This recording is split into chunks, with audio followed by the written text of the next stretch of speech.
Hi, my name is Bayo. Today I'm going to be talking about a serial killer named Jerry Brudos. This guy is obviously mentally insane. I don't know why he chooses to murder his victims this way and do the things that he did. It's just really gross. Alright, so I'm just going to go ahead and get into it. I have my computer right here on my lap, so if I'm looking down, that's the reason why. Alright. Jerome Henry Brudos, also known as Jerry Brudos, was born on January 31st in 1913, so that's a long time ago, in Webster, South Dakota. He became known as the Lust Killer and the Shoe Fetish Killer. Yes, I like the sound of that. That sounds wonderful. Alright, Jerry was the younger sibling of two. His brother James was favored by their mother, Marie Ellen. Marie had made it extremely known that she wanted her second child to be born a girl, which the second child was Jerry, but was disappointed she found out she was having another boy. Jerry's father, Henry Brudos, rarely abused the boys. Their stay-at-home mother would often emotionally abuse the boys, targeting mostly Jerry. Because of the lack of maternal acceptance, Jerry had befriended a woman close to his mother's age, which is just strange to me. Like, if a little boy, like, I think he's like maybe 10, 13 at this age, is just coming over to this woman's house, which I'm assuming the mother is maybe, I don't know, 20 some. That means the friend of Jerry's is also 20 some. That just seems really creepy. The older woman was suffering from diabetes and other illnesses. She had stopped allowing Jerry to see her at her house, and soon she died to tuberculosis. The Brudos family had traveled many places due to Henry Brudos, the father, his work, but eventually stayed in Salem, Oregon. This is where it gets really strange. It's just really basic stuff, and then it gets right into the weird stuff. Alright. Jerry Brudos recalls his shoe fetish beginning around age 5.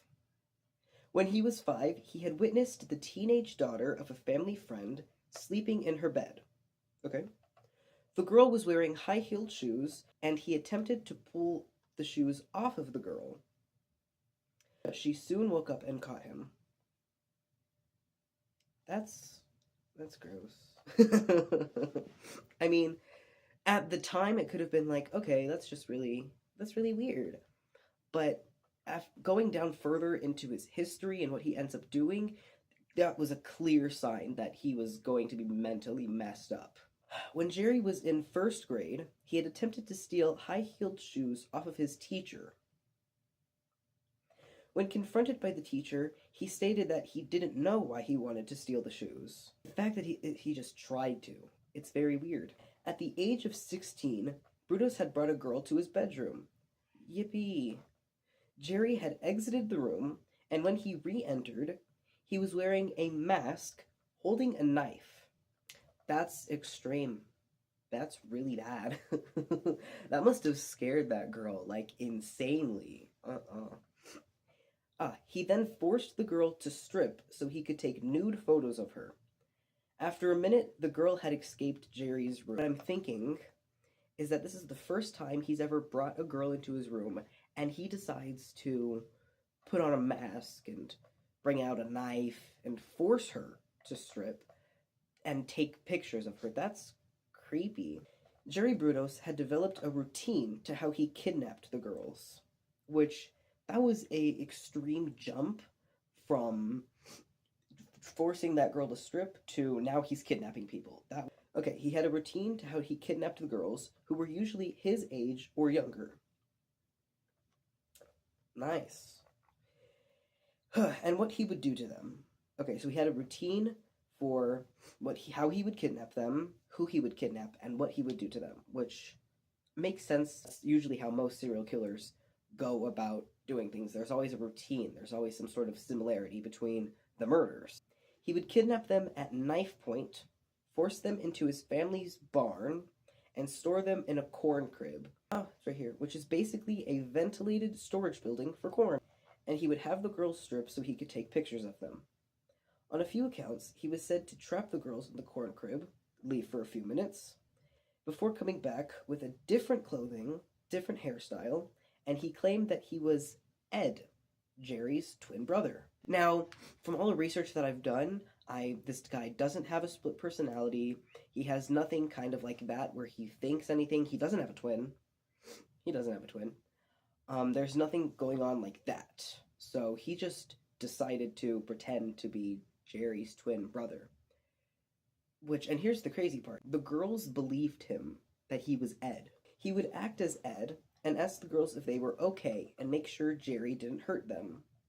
He would lie, say Jerry was in therapy, and ask the girls not to tell the police, as that could push Jerry's therapy time even longer, which, if that was true, his time should have been pushed longer. Oh my god. But he wasn't in therapy. None of these women were reported to have endured any physical or sexual assaults. And my thing is, he trapped them in the corn crib, his family's corn crib. How did nobody see this? Like, it could have been maybe the corn crib was really far away. I don't know about all that. But how did nobody see this? Jerry was first arrested for assault and battery on a girl he had attempted to photograph. He had convinced the girl to go on a date with him. He picked her up in his car and drove to a deserted location. He demanded the girl take off her clothes, and when she refused, he dragged her out of the car to beat her, causing her nose to break. What an extreme reaction to rejection. The girl's screams caused a nearby couple to check on the two. Jerry had made multiple lies as to why the girl was beaten. The couple decided to take the two to the police station. Brudos admitted that he had beat the girl, then stated his intention was to intimidate her into taking her clothes off. What a great tactic. Jerry was taken to a psychiatric hospital, where he stayed for 6 months before he was released so he could go to high school. That is not smart. He was only in there for 6 months. He obviously didn't have any sort of... Nothing was fixed, nothing was changed. And they let him go back out into high school with lots of other people, lots of other teenage girls. 2 years after Jerry graduated, he joined the army, which really makes sense because I think in that time anybody could just join the army. At this time he already had his psychiatric history that's already there, but they just let him join. All right. He would tell the other men in his unit that he was in a relationship with a beautiful Korean woman who would sneak into his bed every evening, which is a lie. He was later discharged from the military because he was mentally unfit, which is valid. He is mentally unfit. In 1960, Jerry Brudos followed a girl to her apartment. He strangled her till she was almost concussed, then he left with her shoes. Shortly after, he found another woman, proceeded to strangle her. She had put up a fight, and Brudos was only able to leave with one shoe. Why is he going around stealing shoes? Brudos was not arrested for the attacks. Jerry had found a job at a radio station where he met his soon-to-be 17-year-old girlfriend. Now, he's already graduated. He's been in the military. I think it's like 1960 some, and he was born in 1913, so I'll put his age up here. That's gross. His girlfriend is Rafne Schwindler.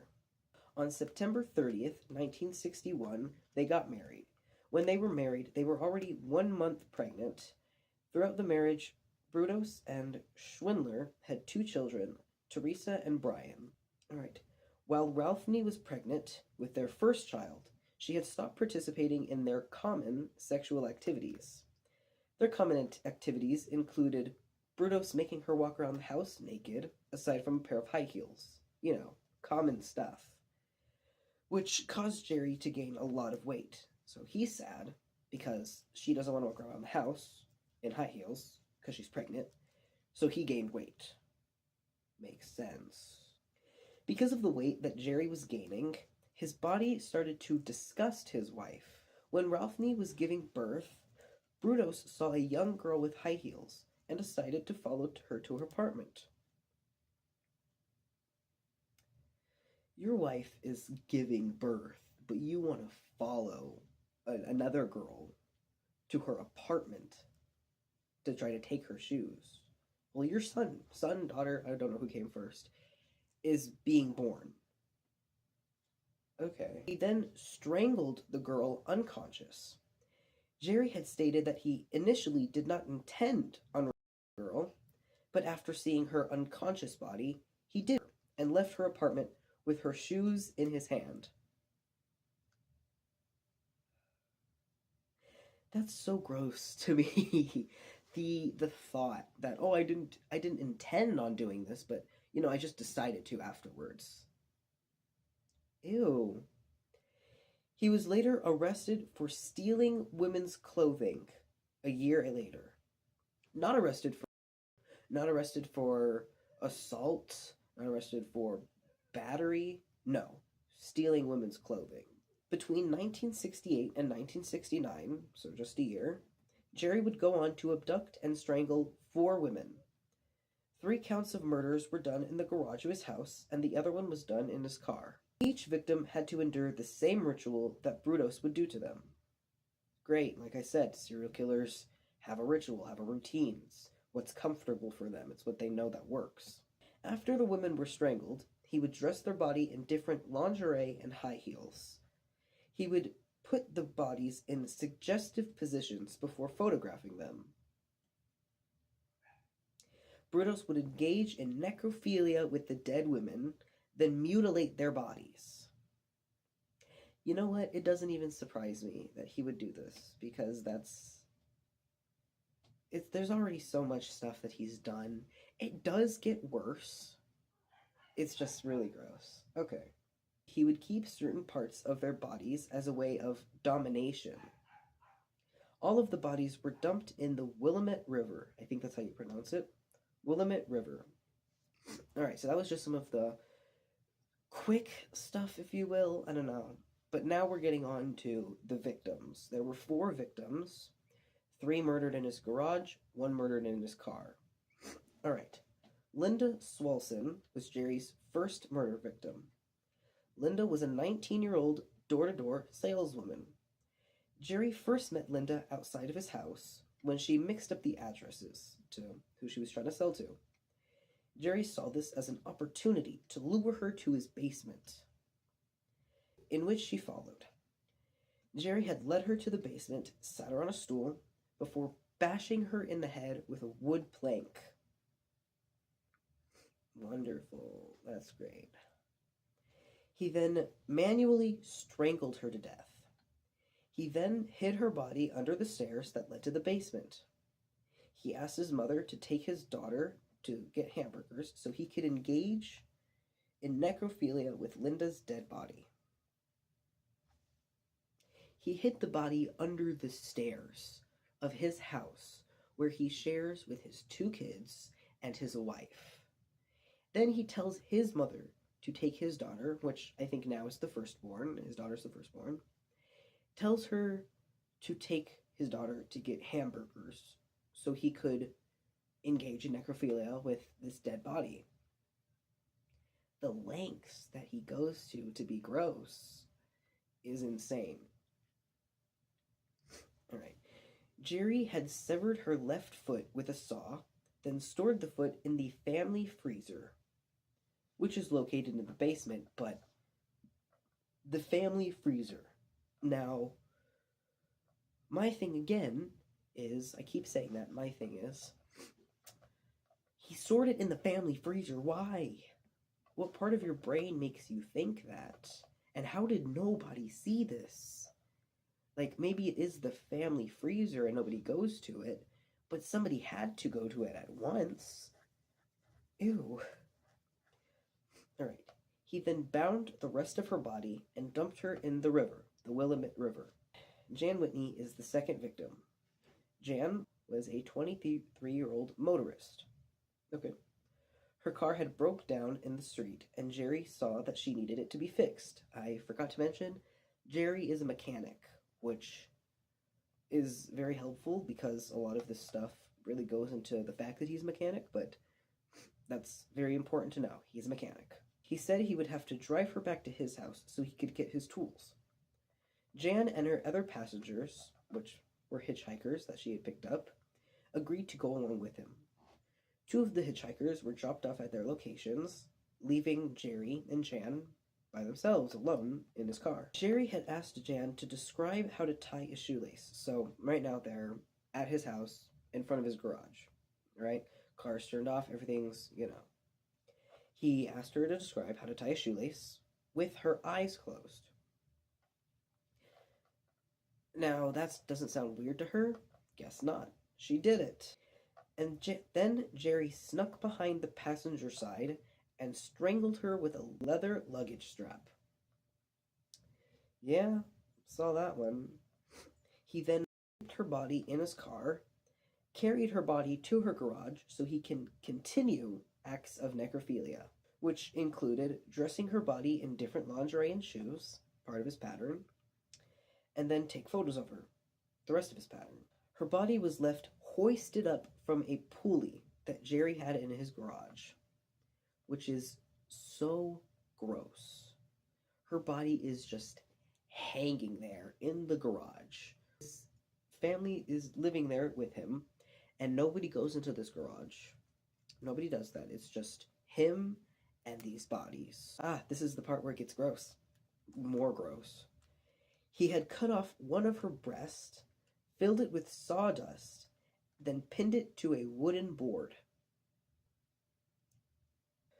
Brudos stated that 2 days after he murdered Jan Whitney, a car had crashed into his garage, but because of the dust, debris, and darkness, the police were unable to see the dead body of Jan. Because it was dusty, they couldn't see a dead body hanging from his ceiling. There's no way that dust stayed there for that long. It couldn't have. There's no way. 2 days after. So he had her body hanging up. I think he had her body hanging up for like 3 days. The same day that the police showed up, Jerry took down her body. Wonderful. He tied a piece of iron to her and then tossed her into the river, along with Linda Swolson's severed foot, his first victim, which was already in the process of decaying. So the foot has been there for however long in the freezer, and it's decaying. Gross. Alright. Jerry's next victim was Karen Sprinker, an 18-year-old chemistry student. She was kidnapped by Jerry outside of a department store on March 27th, 1969. Brudos was dressed in women's clothing at the time of the abduction. Brudos had spotted a different girl. He decided to chase after her, but lost sight of her after a while. So he sees one girl, and then he sees another, chases the other, loses her. Oh no. Ew. As he was walking back to his car, he saw Karen walking towards the store he had parked at. So I think he found 3 women, or he only found 2.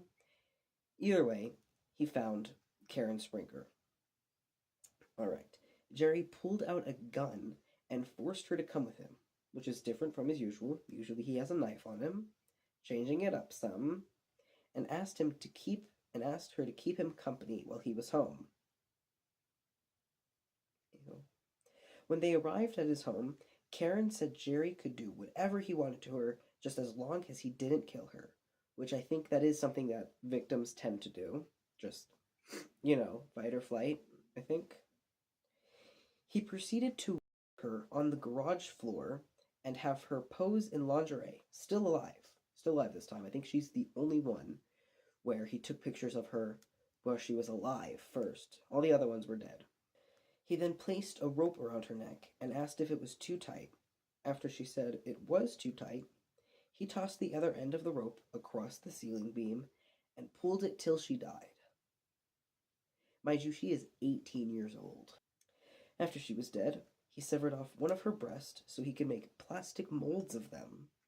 He then tied her body to a 6-cylinder engine piece and tossed her body into the river. Alright? So the parts that he ties onto them are pretty important, like I said, because he is a mechanic, and that is a way that the police found him, because of the car parts. Jerry Brudos' last victim was Linda Saley. Linda was 22 years old when she was abducted from Lloyd Center Shopping Mall on April 23, 1969. When Linda came out of the mall with gifts she had planned on giving her fiancé, she was met face to face with Jerry Brudos, who was pretending to be a police officer, and said she was being arrested for shoplifting. When Linda got into the car and arrived at Jerry's house, they were met with Jerry's wife, Ralphie. She did not see Linda in the car, but had told Jerry that food was ready. Brutus had told Linda not to move while his wife was near, which apparently she listened.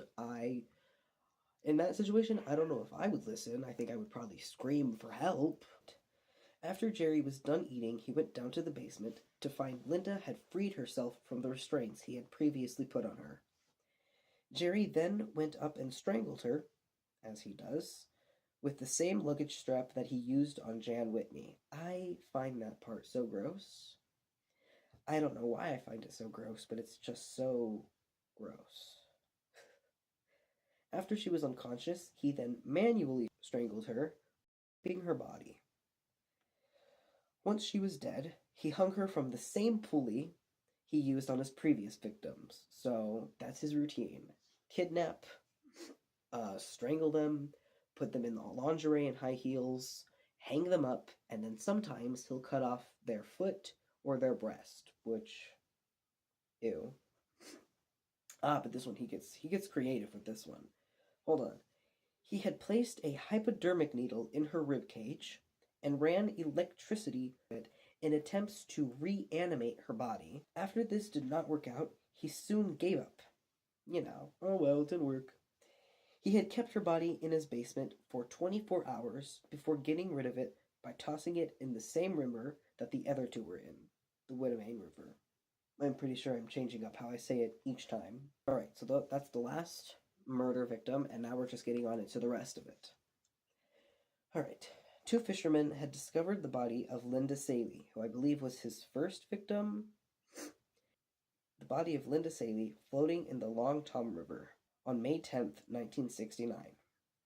Because of how far along the decomposition of the body was, they were unable to test if the body had been, but they were able to see that the body had been killed by strangulation, which is how he killed them. The main factor into finding out who killed the bodies was that they were both tied up to the same brand of electrical cord and both weighed down by car parts. So whenever they found the bodies in the river, they only ever found 2 of the bodies. There were 4 victims, but they only found 2, so that's what they had to base their stuff off of, which led the police to believe the murderer was a mechanic. The police had questioned a few of the girls that Karen went to university with. All of the girls had said they had been called by a man who told them he was a Vietnam veteran and asked them to take him on dates. Most of the girls denied, except for one girl, who decided to go with him. She said that his car was dirty and had kids' clothes in it, which made her believe that he was married. While this man, who is actually Jerry Brudos, obviously that's who we're talking about, was driving the girl back, he felt her unease and decided it was a great idea to say, "Think of all those girls who were found in the river." Now, mind you, she's already feeling uneasy and creeped out by this guy, and he can feel that, and he decides to say that. The girl had agreed to go out with him again, but because the police had contacted her and told her to agree. Even though she didn't want to go out with him again, for obvious reasons, on May 18th, Brudos was arrested while walking to the location where he had planned to meet the girl who he took out and told the weird sentence to. So that's when they caught him, and there's also a bunch of other stuff that went into that. Apparently he gave them his correct name and birth date and all this, but he never gave them his correct address, so they had to release him and do all of this crazy stuff. And then eventually they did find his actual address, and then they arrested him, and then they went to search his house, which is what we're going to get into right here. This is the items that was found in Brudos's property, mainly his garage. Alright. A collection of women's lingerie and footwear, which I imagine the collection was huge. List of college girls' phone numbers. Polaroids of young women, deceased and alive. Obviously, we talked about that. And a severed breast was found in the living room. What is his family doing? Do they not see any of this? Are they not home? Is he the only one who lives in this house? I didn't read anything about a divorce or anything like that. So, Brudos was formally charged with the murder of Jan Whitney, Karen Sprinker, and Linda Saley. He was sentenced to 3 consecutive life sentences with possibility for parole, although all of his appeal attempts were denied. Alright, I don't think I found anything on if he died. He could have.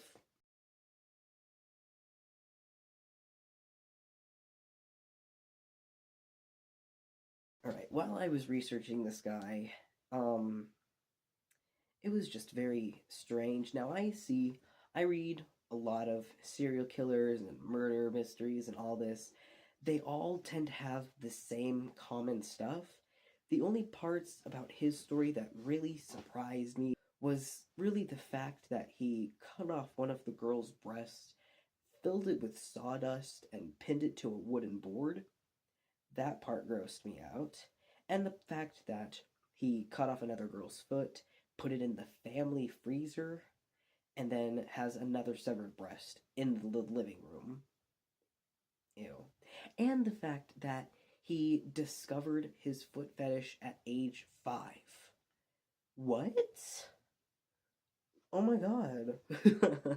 When I was 5, I was watching like Blue's Clues. What is this guy doing? Ew. And his murders were only in a span of 1 year. 4 victims in 1 year. Which, from the things that I've seen, isn't that crazy. 4 murders in 1 year. That's pretty insane. And the fact that the authorities did really nothing, the fact that the military let him in, although he already had a record of insanity, but they just let him join in. All right. The fact that he had that one girl in her apartment, strangled her unconscious, and took her shoes, but he was only charged with stealing women's clothing because that was the bigger picture. That was the most important one. Yeah. And whenever the car crashed into his garage, the exact place where the girl was dead, but the police didn't see anything.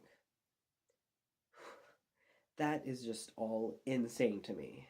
But that is all I wanted to talk about today. That's all I researched. So hopefully I make another video. Alright, bye.